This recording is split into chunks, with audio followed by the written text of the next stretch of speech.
سلامت فقري ببزلهم ويبصحون كبرات تختات سلطنان ساعة حزنا يوم وانا قدسنا حوريتات اللو بفلما استزينا منقس تغراي بفدرال منقستي افلطو تواهبو تواهلو نزز بلا حدا كونيريل تغرايو جنرال ماشو بينا حدوش ممرحي هيبولو كتسمعوكم فانو أبا كلتا كما زتا مقالع الله خوينوم مفلالي مغنى دما بسنكي حوحات كوين الله حيزنا يولنا نسوماليان ليق عربن زرنقص قعزو تخايدوم كنات أمريكان إيرانن تتأويلو تسمع معن عرق وريد اللهم زرزر كهلو النايوم نلمي نايديو من كالوتن زيناتات حيزنا لكم لنا نبتي فلا ما يزيننا قدم مسقارنا لايك بمباركة جمرو بخبرن تحتنا نحاتيتنا نبتي فلا ما يزينا سقيرنا لنا وليش يقول أوباسانجو نام غلاب زموات الله وانت تصبيت زي تقبر الله مشاماقل حساب حيزو كم زنبرة تقليتهم نزي زوطة ستالين قبر سلاسي حواحات مس منقس إرتران كمون منقس السودان منقس إثيوبيان من متعراض زبر حتى كما زقرا ولا ميو تقليتهم የኢትዮጵያ መንግስት ዱርዬ መሆኑን የምታውቁት ዱርዬ መንግስት መሆኑን ኦባሳንጆ ወደ መቀሌ ሄዶ እና ዶክተር ደብረጽዮን ምንድነው ያላቸው ሰሞኑ እናንተ ከኤርትራ ጋር ከሱዳን ጋር ግንኙነታችሁ ጥሩ ስለሆነ አሁን ያለው የጦርነት ድባብ ከኤርትራ ጋር እና ኢትዮጵያ ጋር ያለው የጦርነት ድባብ እንዲቀዘቅዝ ትንሽ ዲስካሌት እንዲደረግ የናንተ ሚና ተጫወቱ አግዙን አላቸው እነዚህ ሰዎች መውጫ መግቢያ የሌላቸው ሰዎች በድሮን እንመታለን በዚህ እገላቸዋለሁ አደቃቸዋለሁ ያለ ህወሓት የሚባል አላቅም ደብረጽዮን ህገወጥነ ትዴት የሚባል አላቅም ይያል በድሮን የሚመታ ክልል ኦባሳንጆ የ89 ዓመት አንድ ጄኖሳይድ ገዳይ የቢያፍራን ህዝብ የጨፈጨፈ ኑና አስታርቁ ይላል ትግራይ ሀገር ነች ምንድነች ከኤርትራ ጋር የምታስታርቀው አብይ እነዚህ ሰዎች ድሩዮች ናቸው የመንግስትነት እንትን ሽታ የላቸው እነዚህ ሰዎች የሚልካቸው እነዚህ ደግሞ ተራ አዲስ አበባ የሆነ ቦታ ጎራ ይላል የሆነ ቆነጃጅቶች እዛ እንትን አድርጎ ሄዶ ማሳይ ተደርጎ ይሄዳል ሰውየው ከኢትዮጵያ ጋር ፍቅር ይዟል በቃ ፍቅር ይዞታል ወርቆ አዛዚ አርሚ እስራኤል ክልተነ ኮሎኔል ገብረ ስላሴ መንግስት ኢትዮጵያ ውሳነታትና ተቀቢል ወይሉም ዋና በቃሎም ይዛረቡ ምበር መንግስት ትግራይ በአሸማጋሊኦም ገሮም አፍልጦ ሂቦም ዮም ክብል ተሰሚዑ ኣብዚ ዝሓለፈ 3 መዓልቲ እቲ ጎንፂ ብልዝ ብምርዳእ ክትፈትሕዎ ናብ ጎንፂ ከይተኣቱ መንግስት ምምላስ مستقبلنا ኢና በሚዲኦም በቃሎም ዋላ ተዘይነገርና تزلأخو ولو أخوكم سنة على منقص استدراديو تزراريو سو كم زو تجراي كم سراوي تجراي وقعد سولا ناخذ يزدل تجراي كالي كنات نايم سكام عقبه بلان نايت جوجل حقوط منقصاسكو غازي قبايلو ابال ماخلاي كوميتي ود بسمرت بروفيسور كنديا قبر هيوت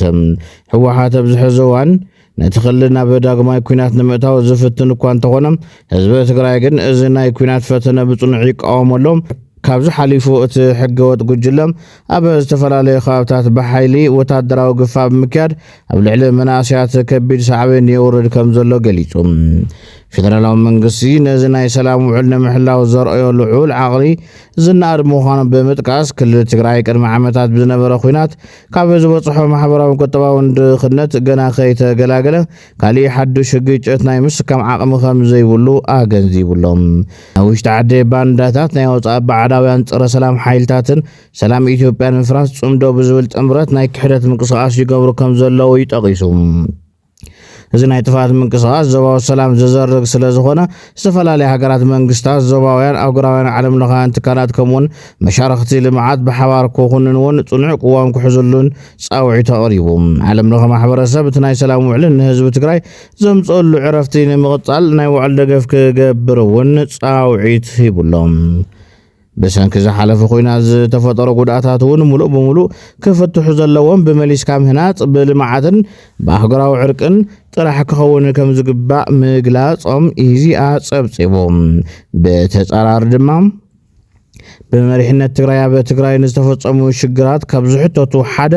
ፕሮፌሰር ክንደያ ገብረ ህይወት እዩ ዝበለው ሃብርኢቶ ማልያ ስለ ዝቀየር ሐቀኛ ተቃላሳይ ኢኻ ማለት ኣይኮነን ዝብል ርእይቶ ሂብሉ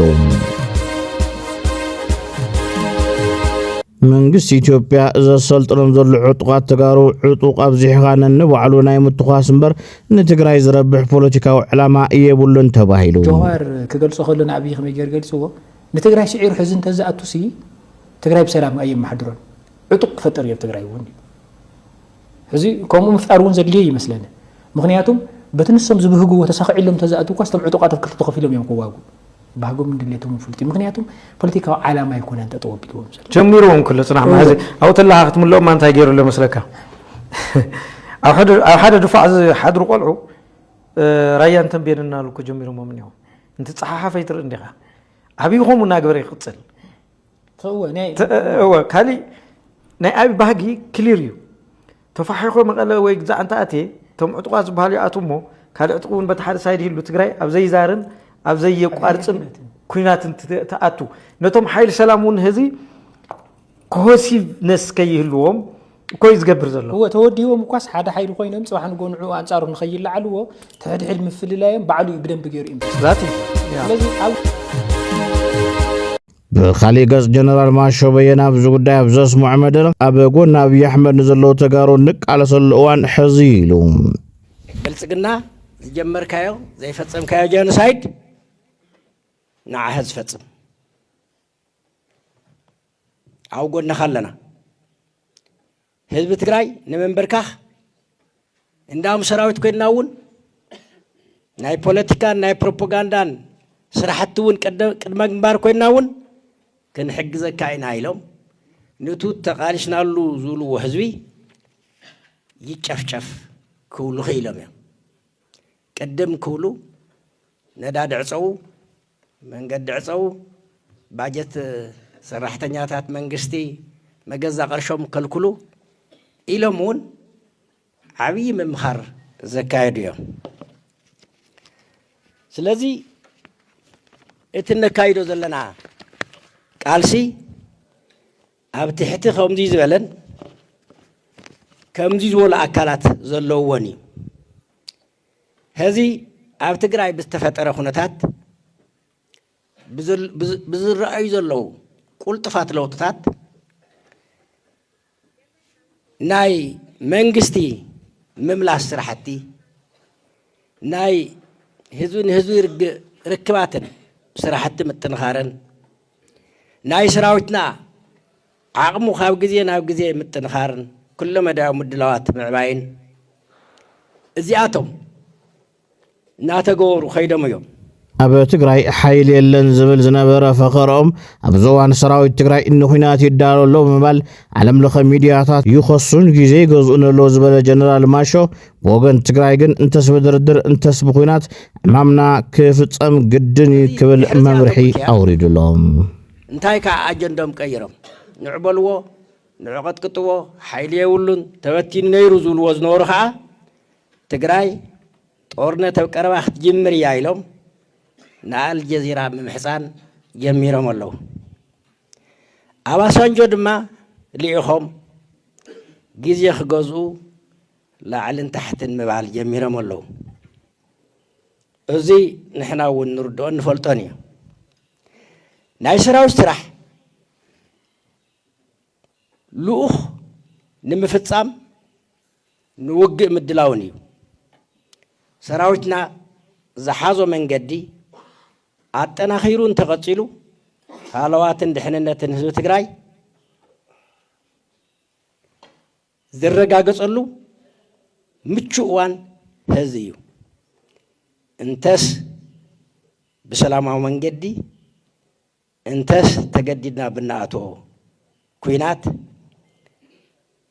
انتس بدردر اتعمامنا خنفتسو ماينا سوق لنا صلاتنا تتصبنا أيكوننا نقمت እዚ ንምዕዋት ፋኖ ኣብ ክልተ ተኸፊሉ ነዚ ሓበሬታ ዘካፈለ ኃይሊ ደደቢት ሕወሓት ነዚ እውን ክዳለወሉ ኣለዎ ኢሉ ናብ ፋኖም ኦነግን ካልኦት ሽማግለታት ኣባገዳን ከይተረፉ ከተዓረቕዎም ከም ዝፈተኑን ከም ዘይሰመረሎምን እውን ተፈሊጡሎም ፋኖ ኣብ ክልተ ተጻረርቲ ኩነታት ኣትይሉ ሕዚ ኣነ እዚ ኩነልዕሎ ከለና ኣይ ተዘይልዓል ተዘይወፅእ ዶ ይመሓሸን ዝብል ሰብ እውን ይስኣል ሰብ ከከም ዓቕሚ እዩ ዝትንትን ከከም ዓቕሚ እዩ ዝትርጉም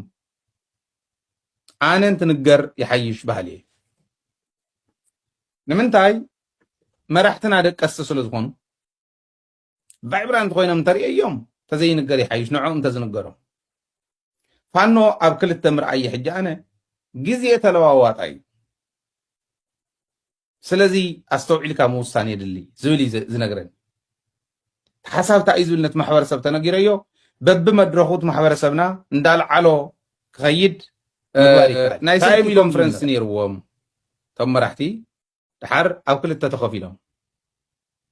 ነቲ ዝኒሄ መኸተብ ክልተ ተኸፊሎም እዚ ባይዘወይ ባዕሎም ስኢሎም ተኸፈልኮ ይመስለኩም ኣብይ ኣሕመድ ይሰርሕ ሒዞም ለይትን ቀትርን እዮም ዝሰርሑ ፈላሲኦም ጳጳሶም ሸኾም ግዝዖም ናብ ፋኖ ይኸዱ ናብ ኦላ ይኸዱ እዮም ምስ ኦላ ሕዚ ኣባገዳ ኸይዶም ምናምን በቐዳማይ ነጊረኩም እዩ ምስ ኦላ ናይ ኦሮሞ ናጽነት ሰራዊት ከተዓርቅዎም ኣባገዳ ኸይዶም እዩ ኣብ ኢትዮጵያ ናይ ኣምሓራ ጳጳስ ዝበሃል ኣብ ኢትዮጵያ ዘሎ መፅኡ ዘይሓተተ ንፋኖ ዘይሓተተ የለን ንሰላም እንተዝኾኑ እኮ ግርም ነይሩ ነቲኦም መደቂሱን ኣብ ትግራይ ንምዝማት ኮይኑ ትግራይ እያ ታርጌት በቃ ዘለዓለም ሕጂ ንሕና ንስኹም ክሰርሕ ከሎ እንታይ ትስራሕ ኣለዎ ዝብል ንኸርኢ ናይ ግድን ዝቐርብ ስለ ዘለዎ እዩ ዘቕርቦ ዘለኹና ኣብ መንጎ ፋኖ ዘሎ ኣፈላላይ ምስ ኩሉ ኣንጻር ብልጽግና ዝኾነ ሓይሊ ንሕበር ዝብልን ኣይፋል ምስ ኩሉ ንሕበር ምስ ሕወሓት ግን ፍጹም ኣይኸውንን ዝብል ምንባሩ ገሊፆም እቶም ክልተ ሓሳባት ሓደ ምስ ዝኾነ ይኹን ፀረ ኣብይ ኣሕመድ ዝኾነ ሓይሊ ተጣሚርና ተጻሚድና ክንሰርሕ ናይ ግድን እዩ እዚዩ ኣብይ ኣሕመድ ክነውድቕ እንኮ መሳርሒና እዚ ይኸውን ዘለዎ ዝብል እምነት ዘለዎም ሓደ ምስ ዝኾነ ክንጻመድ ንኽእል ኢና ምስ ሕወሓትን ምስ ኦነግን ግን ኣይንጻመድን ዝብል እዮም እዚኦም ሕዚ ዓያሽ እዮም ንቀርቀር እዮም ዝብል ዘሎ ንቀርቀር እያ ማለት በመሓርኛ እውን ክመጻ እንዴ በመሓርኛ እውን ክንመጻ ኢና ናይ ኦሮሞ ናጽነት ሰራዊት በዚዩ ትግራይ በዚዩ ኮይናስ በቃ ምስ ክልቲኦም እንዳተዋጋእና ምስ ኣብይ ኣሕመድ እውን ንዋጋ እዩ ናይቶም ሓደ ግን ምስ ዝኾነ ይኹን ተጻሚድካ ኣብይ ኣሕመድ ምውዳቕ ናይ መጀመርያ እዩ ድሕሪኡ ዘሎ ድሕሪኡ ነርክበሉ ኢና ንምንታይ እዮም ከምኡ ኢሎም እቶም ናይ ውድቀት ሓሳብ እዩ ምስ ሕወሓትን ምስ ኦነግን ኣይንጻመድን ዝብል ዘለዉ ዝብል ንርአ ሕዚ እታ ናይ መጀመርያ ቅዋም ምስ ዝኾነ ይኹን ንፅመ ነዚ ሓበሬታ ዘራጉዱ ካብ ደገፍቲ ቃልሲ ፋኖ እውን ሓበሬታ እናወፁ እዮም ምስ ሕወሓት ካብ ምትሕባር ምስ ብልጽግና ይሕሽ ዝብሉ ቅዋማት ይወፁ ምህላዎም ይገልጹ እዚ ድማ ጉዳይ ምዕራብ ትግራይን ኣላማጣን ዘምጾ ስጋት ምዃን እዮም ዝዛረቡ አሁን ክርክሩ በአማራ አንዳንድ ፖለቲከኞችም በሰፊው እየተነሳ ይገኛል ከወልቃይት ራያ ጋር እየተያዘ አማራን አሳልፎ የሚሰጥ ጥምረት ነው ብለው ብልጽግናን የሚቃወሙት ሳይቀሩ ነው አሁን ድምጻቸውን አጉልተው እያሰሙ የሚገኙት ከዛ ይልቅ ከብልጽግና ጋር ሆነን አገር ማዳን ይሻለናል ከዋት ጋር ሆነን ኢትዮጵያን ከምናጠፋ የሚል አቋም እያራመዱ ጭምርበት አሁን በሰፊው ዘመን ላይ ወጥተዋል እንኳን አልሰረዘም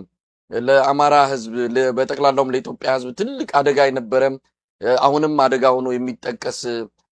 ስርዓት ነው የህወሓት ስርዓት ሌሎችንም ይጠቅሳሉና ነገ ከነገ ወዲያ አብይን ከጣሉ በኋላ ስልጣን በሚይዙበት ጊዜ ላለመጣላታቸው ደርስ በርስ ጦርነት ላለመግባታቸው ምን ዋስትና አለና ነው አብይን የመጣል ግብ ላይ ብቻ ተኩረው እየተጣመዱ ያሉት የሚል ነገር ይነሳል ስጋቱ በብዙ መንገድ የሚጠቀስ ነው እውነት እነዚህ ኃይሎች ነገ ከነገ ወዲያ ግጭቱ ስላለመግባታቸው ምን ዋስትና አለ አሁን አንድ የሚያረጋቸው አብይ ነው አብይን መጣል ነው ከዛ ባለፈ በኢትዮጵያ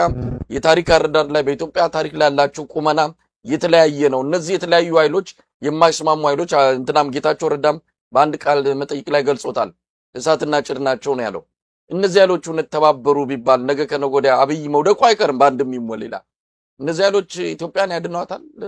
ብኻሊ ገጹ ነታ በአዲስ አበባ ዘሎ ስርዓት መጥፋእ ኣብቲ ዝፍጠር ዘሎ ሕብረት ጠቢቑ ክስርሐሉ ዋና ዓላማ መንግስት ኢትዮጵያን መጥፋእ ክኸውን ዝጉስጉሱውን አለው። ኦህዴድ በአጠቃላይ ሰሜናዊ ኢትዮጵያን ለማጥፋት የሚያደርገውን ጥረት ማገዝ ቀጠናውንም አገሪቷንም ችግር ውስጥ የሚከት ነው በሚል የመተባበር ስሜቶች በዚህም ይስተዋላሉ። ሁሉም አካላት የመጥፋት አደጋ ስለተጋረጠበት ላለመጥፋት የሚያደርገው ትግል ነው። 4 ኪሎ ይሄ ከጦረኛ ፖሊሲ የሚነሳ አደገኛ እንቅስቃሴ አለ። ጦረኛ ፖሊሲ ያላቸው በቅጡ ግን ቤተ መንግስት ምንድነው? የአገር አስተዳደር ምንድነው? ዲፕሎማሲ ምንድነው? ወታደራዊ ሳይንስ ምንድነው? ምንም አይዲያው የላቸው። ወታደራዊ ሳይንስ ምንድነው? ሚሊታሪ እንዴት ይመራል? they have no idea። የውጭ ጉዳይ ፖሊሲ ማለት ምን ማለት ነው? ከአጎራባች ጋር ያለ ግንኙነት ምንድነው? ቀጠናው ጂኦፖለቲካው ከሀያላን ጋር የሚኖር ግንኙነት ምን ይመስላል? ምንም አይነት ነገር። የኢኮኖሚ ጠቀሜታ፣ ወታደራዊ ትብብር፣ እነዚህ ከማን ጋር ምን አይነት የዓለም ነባራዊ ሁኔታ ምንድነው? ይሄንን የሚያጠና የሚተነትን በዚህ አቅጣጫ የሚያስቀምጥ ምናምን የሚባል ነገር የለም። ዜሮ። ኤፒስቲን ከሚባል ሰራዊት ኢትዮጵያ ሶማሊያ በክልል አምሓራ ዳጋ ዳሞት አንጻር ኃይልታት ፋኖ ኣብ ዝተኻየደ ውግእ ከቢድ ስዕረት ኣጋጢሞ ተባሂሎም ሰራዊት ኢትዮጵያ ክሳብ ሕዚ ብርክት ዝበለ ሓይሊ ተደምሲሱሎም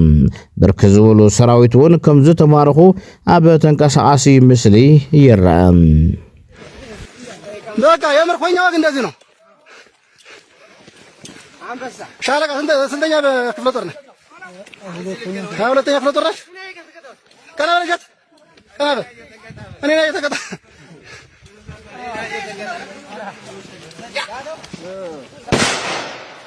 ታው አንድ ሰው እንዳነኩ ምርኮኛ ነህ ካለ ቀና በል። ዙ ቤት ሄደ ቤት አንተ ነህ ዙ ቤት ሄደ ዙ ቤት በኩል ሄደ ዙ 23 የት አንተስ ኮሎኔል ከዘር የለም እዚህ ማር ኮሎኔል የለም አላየሁም። እዚህ ከምዝና ሃለወ ገለናይ ሰራዊት ኢትዮጵያ ሌንጀር ዝገበሩ አባላት ሰራዊት ህዝብና ሰልችዎ ኩናት ያኽለና ዝብል መረረ እንተስምዑ መልእኽቶም ካብና በድኢ ቀላሐሎም። ህዝቡ የሚፈልገው አሁንም ቢሆን ሰላም ነው የሚፈልገው። ህዝቡ ጦርነት አይፈልግም። እናንተ ስልጣን ለማራዘም ስትሉ ጦርነት የሚታውጁ መሪዎች ጥንቃቄ አድርጉ። ያለውን ችግር በሰላማዊ መንገድ መፍታት ነው። ህዝቡ ካሁን በኋላ በሰላም መኖር ብቻ ነው የሚፈልገው። በአገሪቷ ላይ ጦርነት የሚያውጅ መሪ ሳይሆን እሱ ተልእኮ ያለ ሰይጣን ነው። ለምን እናቶች ያለቅሳሉ? ለምን ህፃናት ይሞታል? ለምን ንብረት ይፈርሳል? ለምን ቤት ይፈርሳል? ለምን ሰው ይቸገራል? ለምን ይሰደዳል? ለምን ይለምናል? ከቤት ወጥቶ ጎዳና ላይ መለመን ደስ ይለዋል እንዴ? እንግዲህ ሰው ከቤት ወጥቶ ጎዳና ላይ ነው የሚለምነው። ጦርነት ካለ የሞታም ይሞታል፣ የቀራም ለማኝ ነው የሚሆነው። ልማት አይኖርም፣ ተስፋ አይኖርም። መራርሓ ሰራዊት ህዝባዊ ግንባር አገው ሕወሓት ፈጢርኩም ዝብል ክስታት ኣይንቕበሎን ኢሎም ንሕና እንትንፍጠር ሕወሓት ዝተበተነ ሕሩጭ ኣብ ዝተባሃለሉ እዋን ኢሉ ለመስራት ዝግጁ ነን የሚል ነገር ነው ያለው። ሌላው በውጭም ያሉት አካላት የሚሉት ምንድነው? እናንተ የህወሓት ክሪኤሽን ህወሓት የፈጠረች ፓርቲ ነው አዲን እንጂ አገው አይደለም የሚሉ ሰዎች አይደለም። እነዚህ አካላት በነገራችን ላይ እኛ ስንፈጠር ህወሓት አልነበረችም። ህወሓት ተበትና ዱቄት ሆነች ምናምን ሲባል ነው የተፈጠርነው። ህወሓት ለእኛ ለመፍጠር አይደለም፣ በራሱ መከላከል በሚችልበት ደረጃ አልነበረም እኛ ስንፈጠር። ያኔ አግዲፓ የሆነ ስም ሰተን ነው የተነሳ ነው።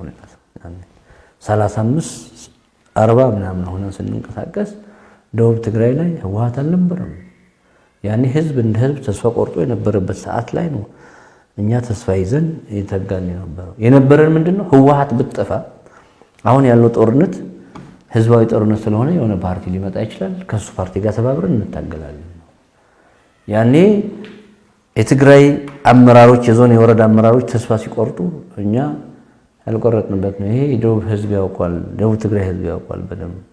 ስለዚህ ስህተት ነው። ሁለተኛ ህወሓት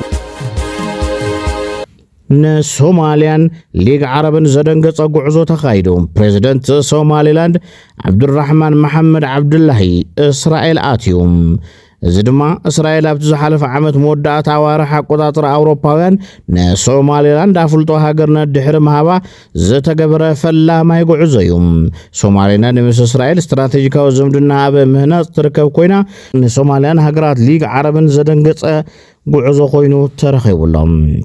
እስራኤል በስትራቴጂካዊ መንገዲ ምስ ሶማሊላንድ ምሕዝነት ፈጢራ ካብ ሑቲ ንዝፍጸማ ዘሎ መጥቃዕቲ ንምክልኻልያ ብፍላይ ምስ ሶማሊላንድ ሕብረት ፈጢራ ዘላ ተባሂሉሎም እዚ ሰሞን እዚ ኣብ ደቡብ ኣፍሪካ ተኸሲቱ ዘሎ ደም ዘፍስስ ዓሌታዊ መጥቃዕቲ ዘሰንብድን ዝሕዝንን ኮይኑ እናቐጸለ እዩ በቲ ዘጋጠመ መጥቃዕቲ ብኣማይ ዝቝጸሩ ሰባት ኣብ ባይቶ እታ ሃገር ሰልፊ ዘካየዱ ክኸውን ከሎም ኣሽሓት ዝቝጸሩ ቤተሰባት ከዓ ካብ መንበሪኦም ተመዛቢሎም ኣለዉ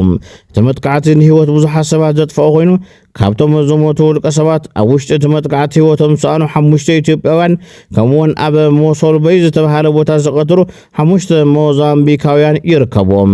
ብዘይካዚ ኣሽሓት ካልኦት ሰባት ንህይወቶም ከድሕኑ ካብቲ ከባብታት ክሃድሙ ተገዲዶም ኣለዉ እዚ ኣብ ደቡብ ኣፍሪካ ተራእዩ ዘሎ ዓሌታዊ ጽልኢ ነታ እታ ሃገር ንነጻነትን ሓርነትን ዝገበረቶ ነዊሕ ቃልሲ ዘጉድፍ ክሕደት ኮይኑ ተመዝጊቡሎም ብፍላይ ድማ ዝዓምፅ ጠጠው ንምባል መንግስቲ ዝገብሮ ዘሎ ምንቅስቃስ ድኹም ምዃኑ ወቀሳና በዝሖን ብፍላይ ድማ ይደልዮ እዩ ዝብል ፖለቲካዊ መልክዓት ሒዝወሎም ኣብ መወዳእታ ፕሬዚደንት ሕቡራት መንግስታት ኣሜሪካ ዶናልድ ትራምፕ ምስ ኢራን ከም ዝተስማዕምዑ ኣብቲ ናይ ባዕሉ ዝውንኖ ትሩዝ ሶሻል ሚድያ ዝበሃል ማሕበራዊ መራኸቢ ጽሒፎም ትራምፕ ኣብ መግለጺኡ ምስ እስላማዊት ሪፐብሊክ ኢራን ስምምዕ ተገይሩ ንኹለኹም እንቋዕ ሓጎሰኩም ብምባል በዚ መሰረት መጻውቦ ሆርሙዝ ብነጻ ክፍሊት ንኽኽፈት ሙሉእ ብምሉእ ኣፍቂደ ኣለኹም እገዳ ሓይሊ ባሕሪ ኣሜሪካ ብቕልጡፍ ክእለውን ፍቓድ ይህበለኹ ክብል ጽሒፎም ቀዳማይ ሚኒስትር ፓኪስታን ሻህባዝ ሻሪፍ በወገኑ ኣሜሪካን ኢራንን ኣብ ስምምዕ ሰላም ከም ዝበጽሓ ኣረዲኦም ሻሪፍ ኣብቲ ኣብ ኤክስ ዘርግሑ ጽሑፉ ክልቲኦም ወገናት ሊባኖስ ሓዊስካ ኣብ ኩሎም ግንባራት ዝካየድ ዘሎ ወታደራውያን ስርሒታት ብህፁፅ ብቋምነትን ደው ከም ዘበሉ ኣውጅሎም ሻሪፍ ወሲኹ ወግዓዊ ስነ ስርዓት ምፍራም ስምምዕ ን19 ሰነ 2026 ኣብ ሃገረ ስዊዘርላንድ ከም ዝካየድ ሓቢሮም ብተመሳሳሊ ምክትል ሚኒስትር ጉዳያት ወፃኢ ኢራን ካዛም ጋርባባዲ ንመንግስታዊ ቴሌቪዥን ኢራን ኣብ ዝሃቦ መግለጺ ካብ ሎሚ ምሸት ጀሚሩ ኣብ ሊባኖስን ካልኦት ግንባራትን ዝካየድ ዘሎ ኩናትን ወታደራዊ ስርሒታትን ደው ከም ዘብል ኣረጋጊጹ ናይ መወዳእታ ስምምዕ ዝምልከት ዘታ ውሽጢ 60 መዓልታት ከም ዝካየድ ብምግላጽ ኢራን ምፍራስ ስምምዕ እንተጋጢሙ ናይ ገዛ ርእሳ ስጉምቲ ክትወስድ ምዃና ኣፍሊጡሎም ይኹን እምበር ኣብ ሞንጎ ኣሜሪካን ኢራንን ዝግበር ዘሎ ስምምዕነት ንእስራኤል ዘግለለ ምዃኑ ድማ እቲ ሰላም ናይ ምቕጻል ተስፍኡ ዝነኣሰዩ ክብሉ ፖለቲካ ተንተንቲ ይገልጽለው ክቡራት ተኸታተልትና ነሰዓት ዝሓዝናዮም ዜናታት ነዞም ተኸታተልኩም ይመስሉ ነይሮም ንምክትታልኩም ኣመስጊና ብቀራርባና ትሕዝቶና ተፈቲኹምና ሰብስክራይብ ብምግባር ሕለፉ ናብ ካልኦት ክባጻሕ ድማ ሼር ብምግባር ተሓባበሩ ሰላም ንህዝቢ ትግራይ ሰላም ንኹሉ ወዲ ሰብ